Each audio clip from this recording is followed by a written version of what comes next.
அருட்பெரும் ஜோதி அருட்பெரும் ஜோதி தனிப்பெரும் கருணை அருட்பெரும் ஜோதி எல்லாம் செயல்கூடும் என்னானே அம்பலத்தே எல்லாம் வல்லான் தனையே ஏத்து. ஓம் ஸ்ரீ ராமலிங்காபயம் ஓம் ஸ்ரீ ராமலிங்காபயம் ஓம் ஸ்ரீ ராமலிங்காபயம். எல்லோருக்கும் வணக்கம். இது எனது யூடியூப் சேனலான எல்லாம் செயல்கூடும் வள்ளலார். நான் வள்ளலார் முத்து பேசுகிறேன். சென்றைய பதிவில் நாம் ஞானசிரியை 14வது பாடலை பார்த்தோம். இன்று நாம் ஞானசிரியையின் 15வது பாடலை பார்க்க இருக்கிறோம். முதலில் பாடலை படிக்கிறேன், பின்பு அதற்கான விளக்கத்தை பார்ப்போம்.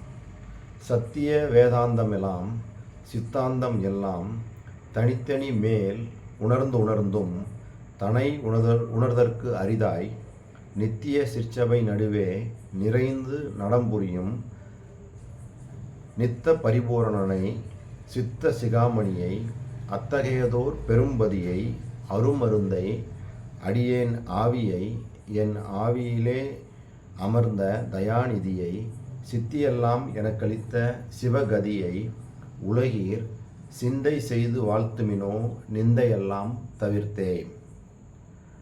அதாவது இந்த பாட்டு பார்த்திங்கன்னா என்ன சொல்ல வர்றாருன்னா, சத்திய வேதாந்தம் எல்லாம் சித்தாந்தம் எல்லாம் தனித்தனி மேல் உணர்ந்தும், அதாவது 6 அந்தங்கள் சொல்லுவாங்க.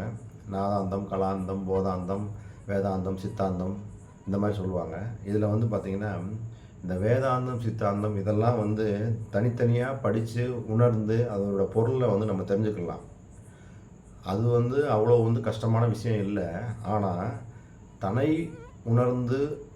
உணர்தற்கு அரிதாய், அதாவது தன்னை உணர்தல், நம்மளை தன்னை உணர்தல் அப்படின்னா முதல்ல இந்த ஆன்மா, நம்ம இந்த ஆன்மாவை என்ன உயிர், நம்ம உயிரை முதல்ல உணர்ந்து அப்புறம் ஆன்மா என்னன்னு நம்மளுக்கு இப்போ தெரியல. முதல்ல அந்த ஆன்மாவை நம்ம உணரணும். உணர்ந்தால் தான் அதுக்கப்புறம் கடவுள் நிலை அறிந்து அம்மையம்மாதல் அப்படின்னு சொல்லி வள்ளல் பெருமான் சொல்கிறார். நம்மளுக்கு இப்போ ஆன்மானே என்னன்னு தெரியாமல் நம்ம புறத்துலேயே தான் நம்ம வாழ்க்கை ஓடிக்கிட்டு இருக்கு. இந்த மனம் புறத்துலேயே உள்ள பொருட்களையே பார்த்து அதுலேயே தான் மனசு லயிச்சு இதே நம்ம ஒரு இன்பமாக நினச்சி வாழ்க்கையை வாழ்ந்துகிட்டு இருக்கோம். அது இல்லை. இது இப்போ என்ன பண்ணணும், இதே மனத்தை வச்சு தான் நம்ம என்ன பண்ணணும், உள்முகமாக இந்த மனம் எல்லாம் ஒடுங்கி உள்ளே போய் ஆன்மாவை பார்க்கணும். அதுதான் இப்போ தன்னை உணர்தல்ன்றது மிக மிக மிக முக்கியம். ஏன்னா இதை உணர்ந்தால் தான் நம்ம ஆன்மானா என்னென்னு உணர முடியும். ஆன்மாவை உணர்ந்தால் தான் ஆன்மாவுக்குள்ளே ஜோதியாக இருக்கும் அற்பெரும் ஜோதியை நம்ம உணர முடியும். ஸோ இப்போ தன்னை உணர்தல் அப்படின்றதுக்கு பார்த்திங்கன்னா நம்ம என்ன பண்ணணும் அப்படின்னா,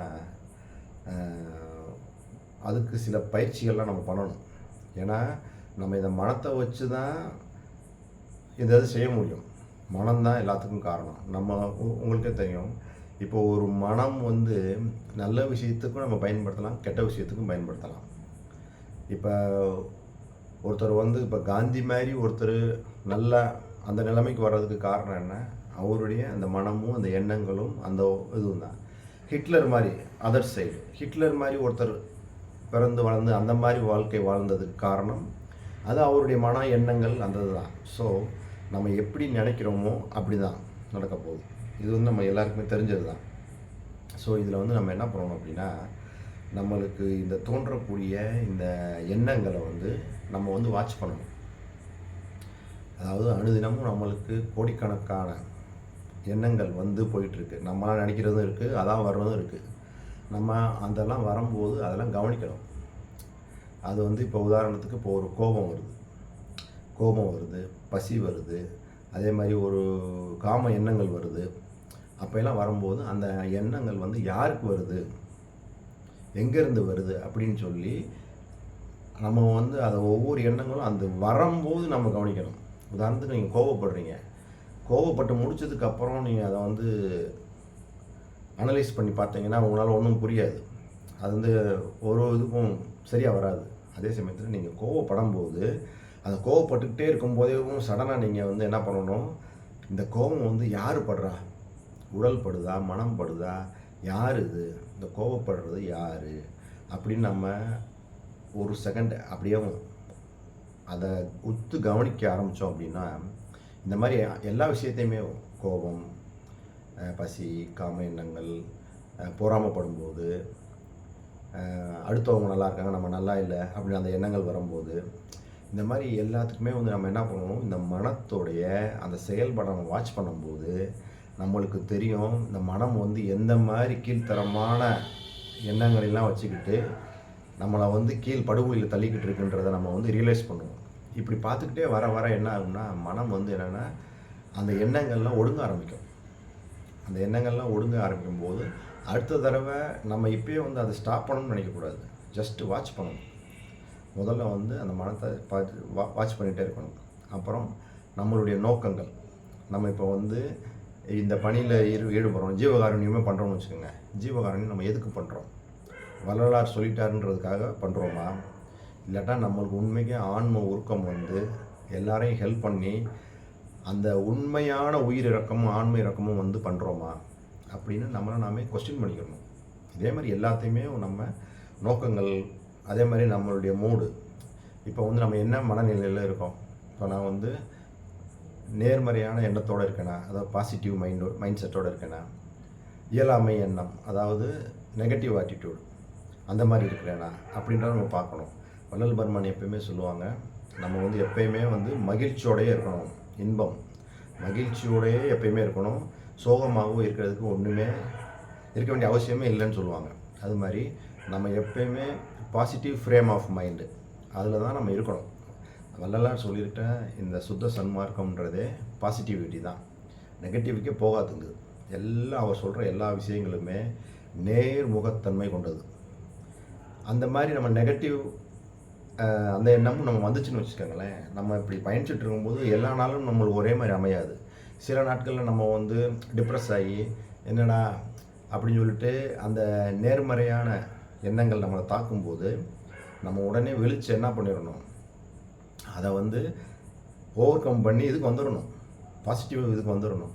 எவ்வளோ பெரிய நீங்கள் இதில் பயணித்து பெரிய நல்ல நிலைமைக்கு வந்திருந்தாலும் ஒரு எண்ணம், ஃபார் எக்ஸாம்பிள் இதில் போய் என்ன போய் பண்ணிக்கிட்டு யாரோ ஒருத்தவங்க சொல்கிறாங்க என்னப்பா இதெல்லாம் போய் பண்ணிக்கிட்டு நல்லா வாழ்க்கையை என்ஜாய் பண்ணி ஜாலியாக இருந்துட்டு போகிறத விட்டுட்டு இதெல்லாம் என்னப்பா அப்படின்னு சொன்னோன்னா அந்த ஒரு செகண்டு கூட இவ்வளோ நம்ம நாள் சேர்த்து வச்சுருந்த இந்த பலன்கள் எல்லாத்தையுமே பூஜ்ஜியமாக்கி இதை விட்டுட்டு போனவங்களாம் இருக்காங்க நிறைய பேர். இதில் பயணிப்பாங்க, ஒரு ஸ்டேஜில் என்ன ஆயிரும், இது வந்து கதைக்கு ஆகாதுப்பா, இதுலெல்லாம் வந்து ஒன்றும் இல்லை அப்படின்ற மாதிரி போனவங்களாம் இருக்காங்க. ஸோ நம்ம அந்த மாதிரி ஒரு படுகொலியில் நம்ம மனம் தள்ளும்போது அந்த இடத்துல வந்து நம்ம கவனமாக இருக்கணும். அதனால தான் நம்ம எப்போயுமே வந்து என்ன பண்ணணும், பாசிட்டிவ் மைண்ட் செட்டோடையே நம்ம இருக்கணும். அதே மாதிரி இன்னொன்று என்ன பண்ணணும்னா நம்ம வந்து இந்த பார்ப்பவனை பார்க்கணும். அதாவது இப்போ நான் வந்து ஒரு விஷயத்தை வந்து பார்க்குறேன்னு வச்சுக்கோங்களேன், நான் பார்க்கும்போது நல்லா பாருங்களேன், நான் பார்க்குறேன் உள்ளே இருந்து நம்மளும் ஒருத்தவங்க பார்த்துட்டு இருப்பாங்க, அதை பார்க்கணும். அதான் ஆன்மா. உள்ளே இருந்து பார்ப்பவனே பார்க்கணும். பார்ப்பவனே பார்க்கணும்னு எப்போ பார்க்க முடியும், நம்ம வந்து இந்த மனத்தோட எண்ணங்களை பார்த்துக்கிட்டே இருக்க தான் அங்கே போக முடியும். மனத்தோட எண்ணங்கள் இந்த மாதிரி இந்த மனம் வந்து கோவப்படுறது யார், காமச்சைகள் வரும்போது அது யார் இதை வந்து அந்த அனுபவிக்கிறாங்க, அந்த இன்பத்தை அனுபவிக்கும் போது யார் அனுபவிக்கிறாங்க, பொறாமப்படுறது யார் அப்படின்னு சொல்லி நம்ம ஒன்றையும் இப்படி அந்த எண்ணங்கள் எல்லாம் நம்ம இந்த மாதிரியே பண்ணிக்கிட்டே வரணும். அதே மாதிரி ஜீவகாருண்யம் பண்ணும்போது நம்ம எதுக்காக பண்ணுறோம், சும்மா ஏமாத்துறதுக்காக பண்ணுறோமா, இல்லைன்னா மக்கள் எல்லாருமே மற்றவங்க நம்மளை புகழ்கிறதுக்காக பண்ணுறோமா, இல்லைன்னா உண்மைக்கே நம்ம கருணை வந்து பண்ணுறோமா, இப்படின்னு நம்ம ஒன்றையும் நம்ம வாட்ச் பண்ணிகிட்டே வர என்ன ஆகுதுன்னா இந்த மனமானது அப்படியே உள்ளே வந்து ஒடுங்க ஆரம்பிச்சிடும்னா மனமற்ற நிலை. நம்ம எல்லாருமே வந்து இந்த மனமற்ற நிலைக்கு நம்ம போனோம்னா தான் மனம் எப்போ இல்லாமல் இருக்குதோ அப்போ தான் வந்து நம்ம கடவுள் அனுபவத்தையும் இந்த ஆன்ம அனுபவத்தையும் உணர முடியும். மனம் இருக்கிற வரைக்கும் நம்மளை விடாது, கடவுள் வரமாட்டார். மனம் இல்லாத நிலைக்கு போனீங்கன்னா தான் அப்போ இந்த மாதிரி நம்ம இப்படி பார்த்து போகும்போது ஒரு ஸ்டேஜில் என்ன ஆகும் அப்படின்னா மனமே இல்லாத நிலை வரும்போது உள்ளே வந்து ஒரு ஆன்ம ஒளி தோன்றும். அதாவது இந்த மௌனம் அப்படின்னு சொல்கிறாங்க பார்த்தீங்களா, அந்த மௌனத்தினால ஒரு ஆன்ம ஒளி தோன்றும். அதுதான் உயிர் அனுபவம். நம்ம அந்த உயிர் அனுபவம் அந்த மனசில் நம்மளுக்கு தோன்றி அந்த அமைதி அந்த இது வந்து எப்படி இருக்கும் அப்படின்னா உங்களுக்கு எவ்வளோ பிரச்சனைகள் இருக்கலாம், எவ்வளோ கஷ்டங்கள் இருக்கலாம், எவ்வளவோ நோய் வாய்ப்பட்டிருக்கலாம், எல்லாமே இருந்தாலும் கூட சில மணித்துளிகள் உங்களுக்கு வந்து ஒரு உள்ளுக்குள்ளே வந்து ஒரு சாந்தம் இருக்கும். அது நீங்கள் எக்ஸ்பீரியன்ஸ் பண்ணியிருக்கீங்களான்னு எனக்கு தெரியல. ரொம்ப ரேராக அது நம்மளுக்கு வரும். அது நம்ம நல்லா கவனித்து பார்த்தோம்னா தெரியும். எப்போயாவது ஒரு சமயம் பார்த்தீங்கன்னு வச்சுக்கோங்களேன், எல்லாமே இல்லாமல் ஒரு கம்ஃபர்டபுளாக கொஞ்சம் ஒரு 5 மினிட்ஸ் 10 மினிட்ஸ் அப்படியே உள்ளே வந்து அப்படியே வந்து என்ன ஆகும்னா, அந்த மனம்லாம் ஒடுங்கி அமைதி, எந்த ஒரு எண்ணமுமே இல்லாமல் சாந்தமாக ரொம்ப பீஸ்ஃபுல்லாக உணர்வீங்க. அந்த இதுதான் வந்து ஆன்மாவை நம்ம உணர்றோம். அந்த நிலை தான் வந்து ஆன்மா வந்து அனுபவிக்கிற அந்த இன்ப நிலை. அதை தான் வந்து அவர் வந்து உயிர் அனுபவம்னு சொல்கிறாரு. இதுவுமே வந்து பார்த்திங்கன்னா நம்ம தனிமை மனிதனாக மட்டும் உணர்கிற அந்த செல்ஃபிஷாக இல்லாமல், இதே வந்து எல்லாரும் இதே மாதிரி நான் பெற்ற இந்த இன்பம் வந்து மற்றவங்களும் பெறணும் அப்படின்ற எண்ணத்தோட மற்றவங்களுக்கும் இதுக்கு இந்த வழிகளெல்லாம் சொல்லி கொடுத்து அவங்களையும் இந்த மாதிரி ஆன்மாவை உணர வைக்கணும். அந்த மாதிரி இந்த மாதிரி பண்ணோம் அப்படின்னோம்னா இங்கே நம்மளுக்கு கிடைக்கிறது தான் இதான் வள்ளல் பெருமான் சொல்கிறாரு, உயிர் அனுபவம்.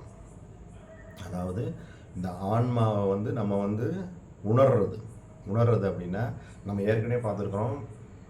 இந்த ஜீவன் சொல்கிற அந்த உயிர் வந்து ரெண்டாக இருக்குன்னு சொன்னோம். இங்கே இருக்கிறது வந்து பார்த்திங்கன்னா தொண்டைக்கிட்ட இருக்கிற அந்த கண்டத்தில் இருக்கிறது வந்து விசேஷ ஜீவன் அப்படின்னு சொல்லி சொல்கிறாங்க. இந்த விசேஷ ஜீவன் வந்து அழிஞ்சிரும். இந்த புருவ மத்திக்கிட்ட இங்கே இருக்கிறது வந்து சாமானிய ஜீவன். இதுதான் ஆன்மாவுடைய முதல் நிலை. இங்கேருந்து அந்த புருவ மத்தியிலேருந்து தான் நம்ம வந்து என்ன பண்ணணும், உள்முகமாக போய் ஆன்மாவை வந்து அந்த சிற்றபையில் இருக்கிற ஆன்மா, அதாவது உச்சிக்கு நேரே உள்நாவுக்கு கீழே புருவ மத்திக்கு நடுவில் அப்படி உள்ள ஒரு கோடு போட்டோம்னு வச்சுக்கோங்க, அந்த இடத்துல வந்து அங்கே தான் ஆன்மா இருக்குது. ஸோ அங்கே உள்ள ஆன்மா கிட்ட வந்து நம்ம போகணும். அதுக்கு தான் இப்போ நம்ம வந்து என்ன பண்ணுறோம், மனசை வந்து அந்த மாதிரி எல்லா விஷயங்களையும் வாட்ச் பண்ணி அப்படியே பார்த்துட்டே இருக்கும்போது அந்த மனம் என்ன ஆகும், ஒடுங்க ஆரம்பித்து ஒரு ஸ்டேஜில் வந்து மனமே இல்லாத நிலைக்கு போகும்போது நம்ம என்ன உணர்வோம், ஆன்மாவை அந்த சிற்றபையில் ஆன்மா அனுபவம், அதாவது அந்த உயிர் அனுபவம் நம்மளுக்கு ஏற்படும். இதைத்தான் சொல்கிறாரு. இது வந்து இந்த தன்னை உணர்தல், இந்த ஆன்ம அனுபவம் இப்போ எத்தனை பேருக்கு இது கிடச்சிருக்குன்றதே வந்து இப்போ வந்து டவுட்ஃபுல் தான்.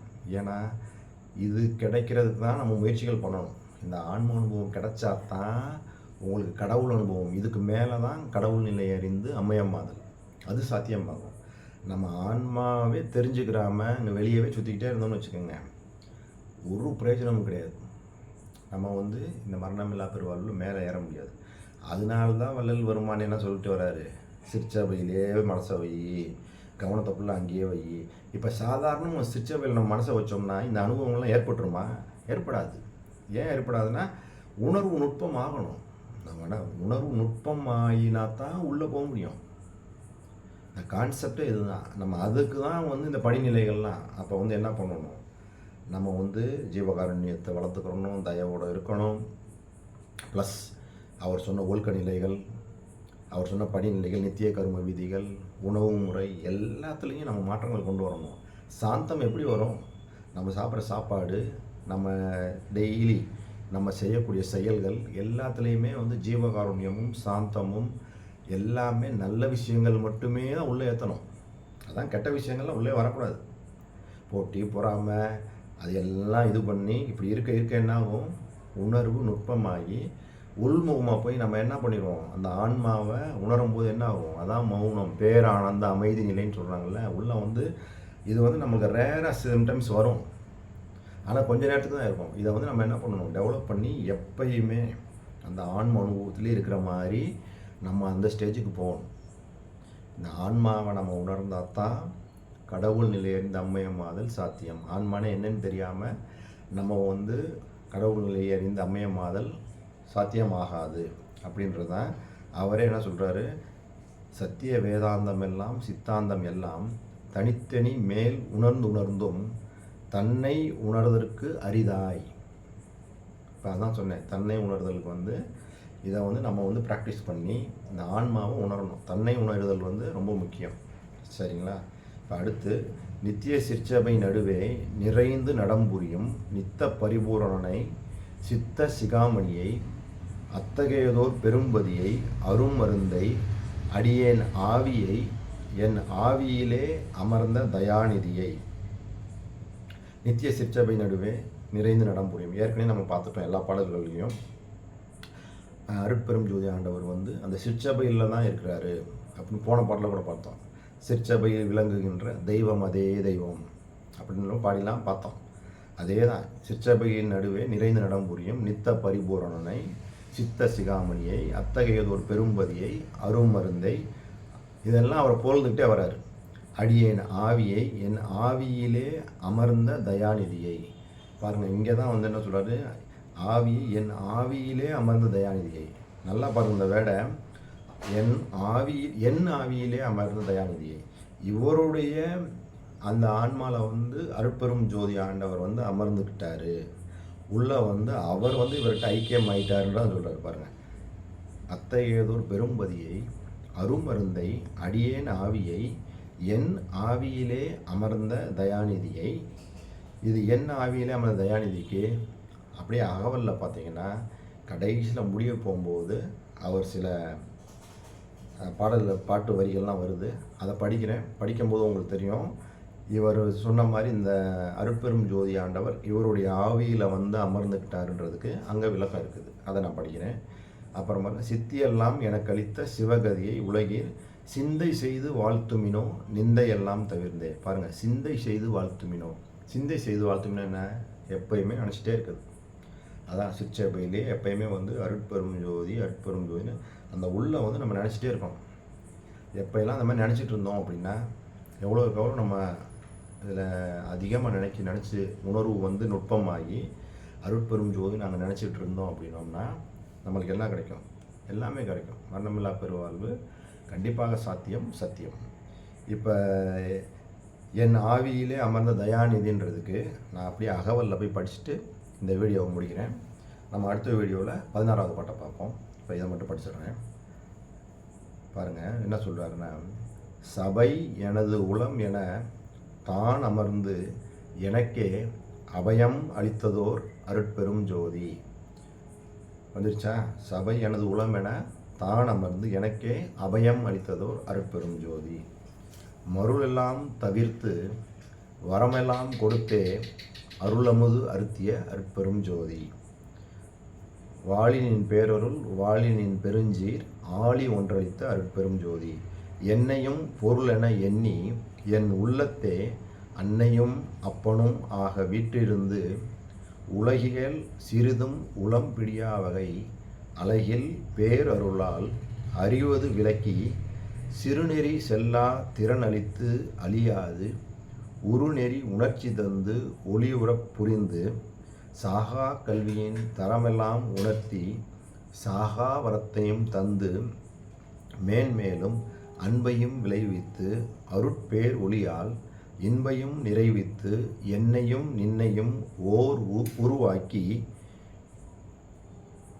யான் உண்ணியபடி எல்லாம் சீர்உறச் செய்து உயிர் திறம்பெற அழியா அருளமுது அளித்தனை அருள்நிலை ஏற்றினை அருளறிவு அளித்தனை அருட்பெரும் ஜோதி.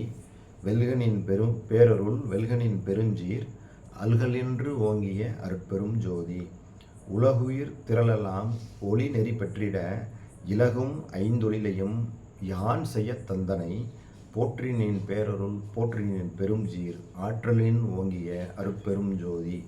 மூவரும் தேவரும் முத்தரும் சித்தரும் யாவரும் பெற்றிடா இயல் எனக்கு அளித்தனை போற்றினின் பேரருள் போற்றினின் பெருஞ்சீர் ஆற்றலின் ஓங்கிய அருட்பெரும் ஜோதி. சித்திகள் அனைத்தையும் தெளிவித்து எனக்கே சத்திய நிலைதனை தயவினில் தந்தனை போற்றினின் பேரருள் போற்றினின் பெருஞ்சீர் ஆற்றலின் ஓங்கிய அருட்பெரும் ஜோதி. உலகினில் உயிர்களுக்கு உறும் இடையூறு எல்லாம் விலக நீ அடைந்து விளக்குக மகிழ்க சுத்த சன்மார்க்க சுகநிலை பெருக உத்தமன் ஆகுக ஓங்குக என்றனை போற்றினின் பேரொருள் போற்றினின் பெருஞ்சீர் ஆற்றலின் ஓங்கிய அருட்பெரும் ஜோதி. அருட்பெரும் ஜோதி அருட்பெரும் ஜோதி அருட்பெரும் ஜோதி அப்படின்னு சொல்லி இந்த அகவலுடைய கடைசி பாட்டில் சொல்கிறாரு. அதை படிக்கும்போது உங்களுக்கு புரிஞ்சிருக்கும், அருட்பெரும் ஜோதி ஆண்டவர் இவருக்கு என்னென்ன சித்திகளை கொடுத்தாரு, எப்படிலாம் இவர் உள்ளத்தில் வந்து கலந்தார், ஃபுல்லாக படிக்கும்போது உங்களுக்கு நீங்கள் புரிஞ்சுருக்கும். ஸோ அதான் இவருடைய ஆவியில் அமர்ந்த தயாநிதி அவர் தான் இவரை வந்து ஆட்கொண்டு கடைசியில் உத்தமனாக ஓங்குக. போன இதில் கூட நம்ம வீடியோவில் பார்த்தோம், 2 வீடியோக்கு முன்னாடி. உத்தமன்னா யார் அப்படின்னு பார்த்தோம், போன வீடியோவில் தான் நினைக்கிறேன். உத்தமன்னா யார்? கடவுள். அதான் பாருங்க, இதில் பாருங்க, உத்தமனாக ஓங்குக என்றனை. கடவுள் வந்து நீ தான்ப்பா, என்னோட தான் வந்து அவர் எல்லாம் கொடுத்துட்டாரு. அதான் போனதில் பார்த்தோம்ல, என்னோடய செங்கோலை கொடுத்து ஆட்சி செய்ய சொன்னார். எல்லாம் பார்த்துட்டே வந்தோம். அதான் பாருங்கள், என் ஆவியிலே அமர்ந்த தயாநிதியை. ஸோ இந்த விளக்கமும் வந்து வள்ளல் பெருமான் அருட்பெரும் ஜோதி ஆண்டவர் ஆயிட்டார். அதாவது வள்ளல் பெருமான் வேறு, அருட்பெரும் ஜோதி ஆண்டவர் வேறு அல்ல அப்படின்றதுக்கு மீண்டும் ஒரு விளக்கம். அவர் சொன்னதை தான் நான் வந்து இன்னமும் உங்களுக்கு எக்ஸ்ப்ளனேஷன் கொடுத்துட்டே வந்தேன். மேலும் தன்னை உணர்தலை பற்றி ஒரு டீட்டெயில் நம்ம கொடுத்தோம். ஸோ தன்னை உணர்தலும் ரொம்ப ரொம்ப முக்கியம். நம்ம எந்த காரியங்கள் செஞ்சாலும் அந்த மனசு தான் முன்னாடி வந்து எல்லாத்தையும், ஒரு காரியத்தை செய்யறதுக்கு முன்னாடி நம்ம மனசு நினைக்குது. அந்த நினைக்கும் போதேவும் அந்த எண்ணங்கள் வரும்போதே, அந்த கோபம், உணர்வுகள் இதெல்லாம் வரும்போதே நம்ம வந்து என்ன பண்ணணும், அதை வந்து வாட்ச் பண்ணி அது என்ன பண்ணுன்னு வாட்ச் மட்டும் பண்ண ஆரம்பிச்சிட்டோம்னாலே அது என்ன ஆகும், அப்படியே உணர்வுகள் வந்து ஒன்று ஒன்றா அப்படியே இதாக ஆரம்பிச்சிடும், ஒடுங்க என்ன பண்ணணும்னா, இந்த மனம்லாம் அதிகமான எண்ணங்கள் எல்லாம் குறைய ஆரம்பித்து ஒரு ஸ்டேஜில் மனமே அந்த எண்ணங்களே இல்லாத அந்த ஸ்டேஜ் வரும்போது தான் நம்ம வந்து யாரை உணர முடியும், ஆன்மாவை உணர முடியும். ஆன்மாவை உணர்ந்துட்டோம்னா அதுக்கப்புறம் அருட்பெரும் ஜோதி ஆண்டவரை நாம் உணர்ந்து கண்டு மரணமில்லா பெருவாழ்வை பெற்றுக்கொள்ளலாம் என்பதில் எவ்வித ஐயமும் இல்லை. இதுவரை எனது வீடியோவை பொறுமையாக பார்த்த உங்கள் அனைவருக்கும் கோடான கோடி நமஸ்காரங்களும் நன்றிகளும். அருட்பெரும் ஜோதி, அருட்பெரும் ஜோதி, தனிப்பெரும் கருணை, அருட்பெரும் ஜோதி.